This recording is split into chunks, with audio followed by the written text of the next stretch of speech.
טוב חברים, בואו נצלול ישר למים עם הסולם הכי חשוב שיש, A מיינור פנטטוניק. הוא מופיע באין ספור סולואים שאתם מכירים ואוהבים, וזה כמעט הסולם היחיד שתצטרכו. למה קוראים לו פנטטוני?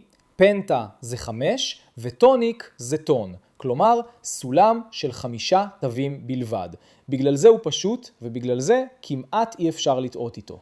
הצורה שנלמד נקראת הפוזיציה הראשונה, ובדרך כלל היא הראשונה שלומדים כי היא מאוד נוחה.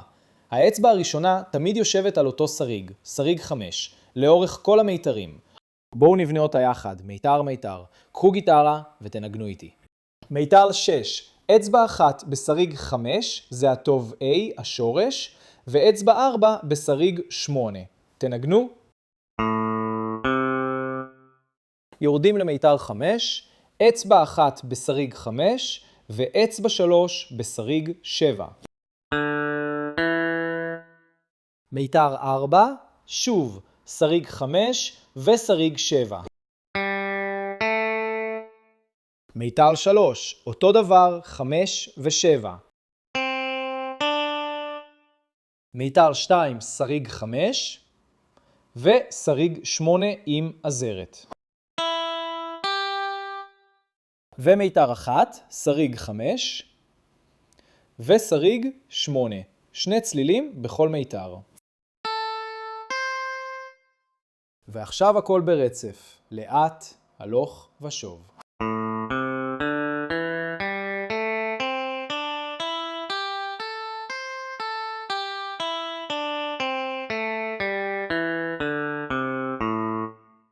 שימו לב לשלושה דברים שהופכים אותה לנוחה.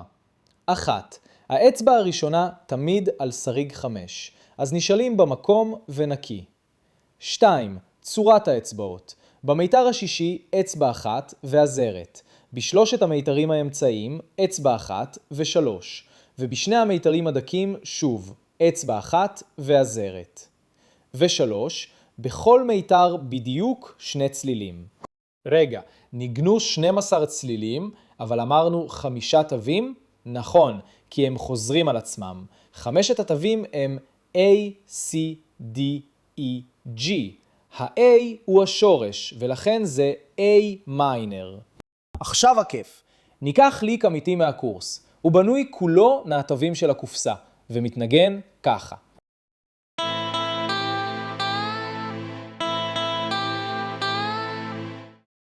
וזה כל הרעיון. ברגע שהאצבעות זוכרות את הקופסה, אתם לוקחים את התווים ומנגנים אותם מעל ליווי, וזה כבר סולו. באמת, ככה זה מתחיל. רוצים את כל הסולמות, בכל פוזיציה, עם ליווי לאלתר עליו? הכל בלשונית הסולמות החדשה בסוליקה. שבוע ראשון חינם.